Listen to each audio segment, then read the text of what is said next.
कहीं साथियों 7:30 बज चुके हैं। जैसे कि आप सभी को पता है हर शाम 7:30 बजे धार्मिक क्लासेज यूट्यूब चैनल पे लाइव क्लास होता है। तो आज का लाइव क्लास एकदम क्वालिटीदार होगा, क्योंकि आज जो होगा ओरिजिनल क्वेश्चन पेपर का टेस्ट होगा। जितने भी प्रीवियस ईयर का क्वेश्चन है आज हमने पूरा 25 क्वेश्चन में उठा लिया जो बार बार रिपीटेड है। तो आज का वीडियो बहुत ही शानदार होगा, वीडियो को पूरा देखिएगा। और आप लोगों से रिक्वेस्ट है आप लोग पूरा पढ़ाई पर ध्यान दे दो मेरे भाई, क्योंकि आप लोगों का एग्जाम का समय बहुत ही नजदीक है। तो रिक्वेस्ट है आप लोगों से कि पूरा ध्यान दे दीजिएगा पढ़ाई में। तो बढ़ेंगे आज के फर्स्ट क्वेश्चन की ओर। फर्स्ट क्वेश्चन आप लोगों से पूछा है Hirakud dam is on which river, यानी कि हीराकुंड बांध जो है वो किस नदी पर बना है। आप लोगों को इसका राइट आंसर बताना है। तो हीराकुंड बांध जो बना है वो महानदी पर बना है, यानी कि इस क्वेश्चन का राइट आंसर जो होगा ऑप्शन नंबर सी होगा। अगर आपसे पूछ ले जाए कि हीराकुंड बांध कौन से राज्य में है, तो हीराकुंड बांध जो है वो उड़ीसा राज्य में है, इसको भी ध्यान में रख लेना है। अगर आपसे सवाल पूछ ले जाए कि सरदार सरोवर बांध किस नदी पर बनाया गया है, तो सरदार सरोवर बांध जो बनाया गया है वो नर्मदा नदी पर बनाया गया है। अगर आपसे पूछ ले जाए कि भाखड़ा नांगल बांध कौन से नदी पर बनाया गया है, तो भाखड़ा नांगल बांध जो बनाया गया है वो सतलज नदी पर बनाया गया है। तो बढ़ेंगे 2 नंबर क्वेश्चन की ओर। 2 नंबर क्वेश्चन आप लोगों से पूछा गया है with whom is Amjad Ali Khan related, यानी कि अमजद अली खान किससे संबंधित है। आप लोगों को इसका राइट आंसर बताना है। तो अमजद अली खान का जो संबंध है वो सरौ से है, यानी कि इस क्वेश्चन का राइट आंसर जो होगा वो ऑप्शन नंबर ए होगा। अगर आपसे पूछ ले जाए कि पंडित शिव कुमार शर्मा का किससे संबंध है, तो पंडित शिव कुमार शर्मा का जो संबंध है वो संतूर से है। अगर आपसे पूछ ले जाए कि जाकिर हुसैन का संबंध किससे है, तो जाकिर हुसैन का जो संबंध है वो ताबला से है। अगर आपसे पूछ ले जाए कि हरि प्रसाद चौरसिया का संबंध किससे है, तो हरि प्रसाद चौरसिया का जो संबंध है वो बांसुरी से है, इसको भी ध्यान में रख लीजिएगा। तो बढ़ेंगे 3 नंबर क्वेश्चन की ओर। 3 नंबर क्वेश्चन आप लोगों से पूछा गया है who founded the Indian national Congress. Question बहुत ही अच्छा, ध्यान से पढ़िएगा। बोला है कि भारतीय राष्ट्रीय कांग्रेस की स्थापना किसने की थी। आप लोगों को इसका राइट आंसर बताना है। तो भारतीय राष्ट्रीय कांग्रेस की स्थापना जो किया था वो ए हुम ने किया था, यानी कि इस क्वेश्चन का राइट आंसर जो होगा वो ऑप्शन नंबर ए होगा। तो बढ़ेंगे 4 नंबर क्वेश्चन की ओर। 4 नंबर क्वेश्चन आप लोगों से पूछा है where is the headquarters of the world trade organisation located, यानी कि विश्व व्यापार संगठन का मुख्यालय कहां पर स्थित है। आप लोगों को इसका राइट आंसर बताना है। तो विश्व व्यापार संगठन का जो मुख्यालय स्थित है वो जनेवा में स्थित है, यानी कि इस क्वेश्चन का राइट आंसर जो मेरे दोस्त लोग ऑप्शन ए बताए हैं उनका एकदम राइट है। अगर आपसे पूछ ले जाए कि यूएनओ का मुख्यालय कहां पर स्थित है, तो यूएनओ का मुख्यालय जो स्थित है वो न्यूयॉर्क में स्थित है। अगर आपसे पूछ ले जाए कि यूनेस्को का मुख्यालय कहां पर स्थित है, तो यूनेस्को का जो मुख्यालय स्थित है वो पेरिस में स्थित है, इसको भी ध्यान में रख लीजिएगा। बढ़ते हैं 5 नंबर क्वेश्चन की ओर। 5 नंबर क्वेश्चन आप लोगों से पूछा गया कि Havana is the capital of which country, यानी कि हवाना जो है वो किस देश की राजधानी है, आप लोगों को बताना है। तो हवाना जो है वो क्यूबा की राजधानी है, यानी कि इस क्वेश्चन का राइट आंसर जो होगा वो ऑप्शन नंबर सी होगा। तो बढ़ेंगे 6 नंबर क्वेश्चन की ओर। 6 नंबर क्वेश्चन आप लोगों से पूछा गया है who was the first women president of India, यानी कि भारत की प्रथम महिला राष्ट्रपति कौन थी, आप लोगों को बताना है। तो भारत की प्रथम महिला राष्ट्रपति जो थी वो प्रतिभा पाटिल थी, यानी कि इस क्वेश्चन का राइट आंसर जो मेरे दोस्त लोग ऑप्शन नंबर बी बताए हैं उनका एकदम राइट है। अगर आपसे पूछ ले जाए कि भारत की प्रथम महिला प्रधानमंत्री कौन थी, तो भारत की प्रथम महिला प्रधानमंत्री जो थी वो श्रीमती इंदिरा गांधी थी। अगर आपसे क्वेश्चन ऐसे पूछ ले जाए कि भारत की प्रथम महिला राज्यपाल कौन थी, तो भारत की प्रथम महिला राज्यपाल जो थी वो सरोजिनी नायडू थी, इसको भी ध्यान में रख लीजिएगा।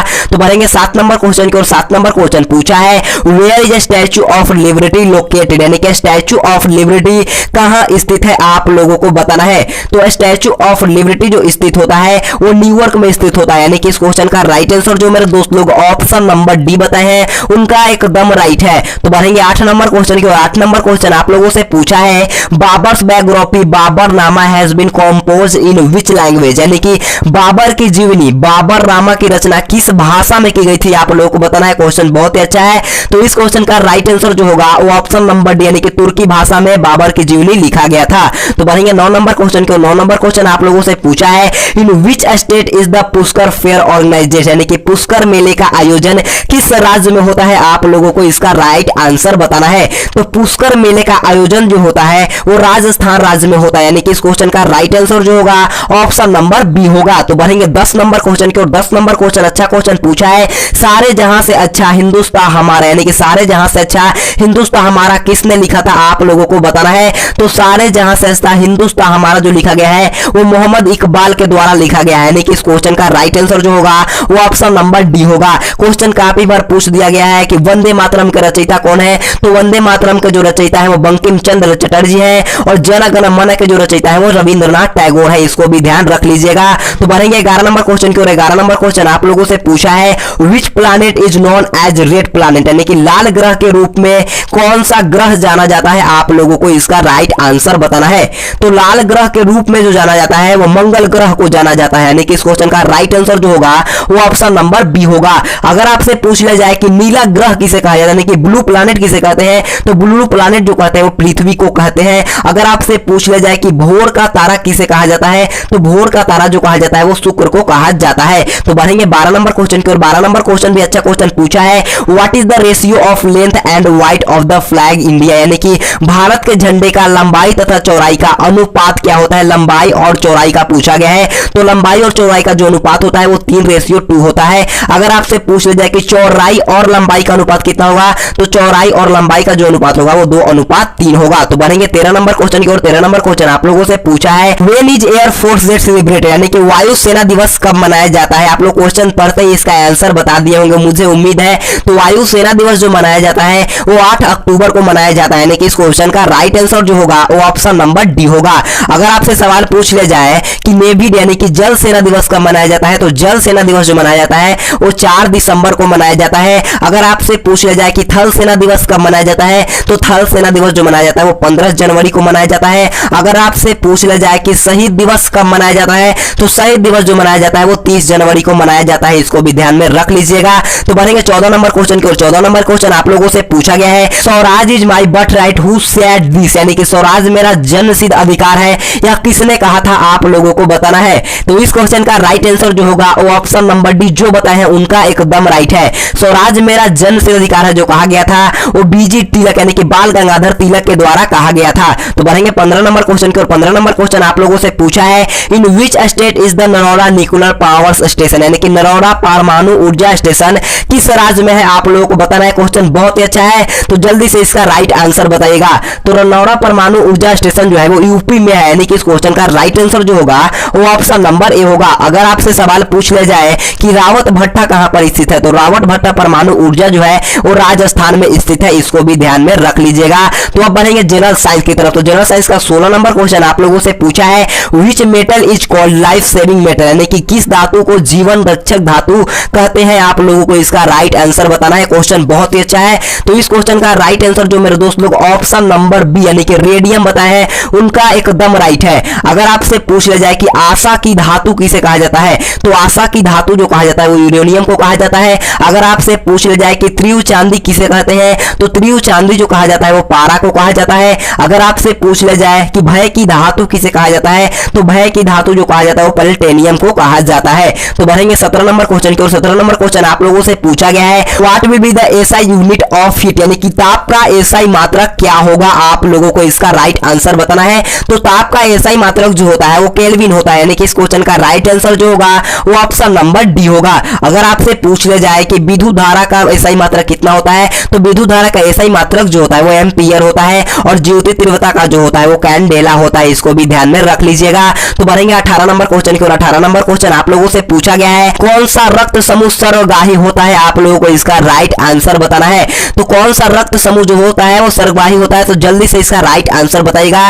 तो जो ऑप्शन नंबर बी यानी कि ए भी बताए हैं उनका एकदम राइट है। अगर आपसे पूछ लिया जाए कि यूनिवर्सल डोनर किसे कहा जाता है, तो यूनिवर्सल यानी कि सर्वदाता जो कहा जाता है वो ओ को कहा जाता है, इसको भी ध्यान में रख लीजिएगा। तो बढ़ेंगे 19 नंबर क्वेश्चन की ओर। 19 नंबर क्वेश्चन आप लोगों से पूछा गया है how many volts is the electric current is the house, यानी कि घरों में विद्युत धारा कितने वोल्ट की होती है, आप लोगों को इसका राइट आंसर बताना है। तो घरों में विद्युत धारा जो होती है वो 220 वोल्ट का होता है, यानी कि इस क्वेश्चन का राइट आंसर जो होगा वो ऑप्शन नंबर ए होगा। तो बढ़ेंगे 20 नंबर क्वेश्चन की ओर। 20 नंबर क्वेश्चन अच्छा क्वेश्चन आप लोगों से पूछा गया है which vitamin is destroyed by heating, यानी कि कौन सा विटामिन गर्म करने पर नष्ट हो जाता है, तो जल्दी से इसका राइट आंसर बताइएगा।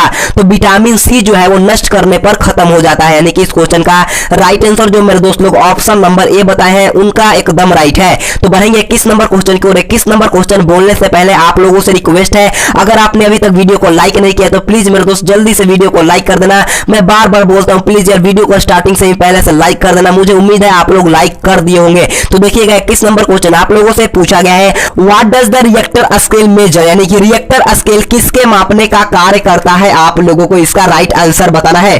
तो रिएक्टर स्केल जो मापने का कार्य करता है वो भूकंप की तीव्रता मापने का कार्य करता है, यानी कि इस क्वेश्चन का राइट आंसर जो होगा वो ऑप्शन नंबर सी होगा।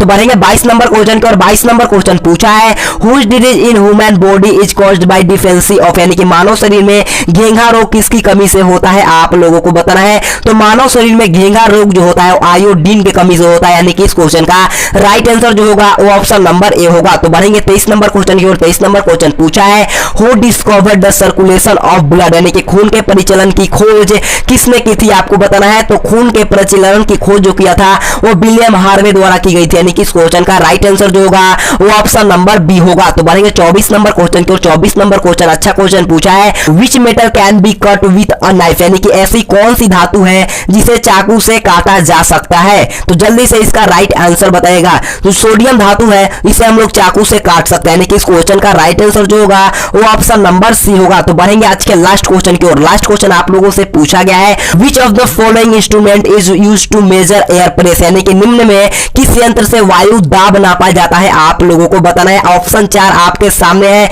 जल्दी से चारों ऑप्शन को पढ़िए और इसका राइट आंसर बताइएगा। तो इस क्वेश्चन का राइट आंसर जो होगा वो ऑप्शन नंबर यानी कि बैरोमीटर से वायु दाब नापा जाता है। अगर आपसे पूछ ले जाए कि मिल्क प्योरिटी किससे, यानी कि दूध की शुद्धता किससे नापा जाता है, तो दूध की शुद्धता जो नापा जाता है वो लैक्टोमीटर से नापा जाता है। तो उम्मीद करता हूं आप लोगों को वीडियो बहुत ही अच्छा लगा। अगर वीडियो अच्छा लगा तो प्लीज यार वीडियो को लाइक कर देना। तो हर रोज पढ़ रहा है तो इस चैनल को सब्सक्राइब करके बेल आइकन दबाना और दोस्तों के पास जरूर शेयर करना। Thanks for watching this video. जय हिंद, जय भारत।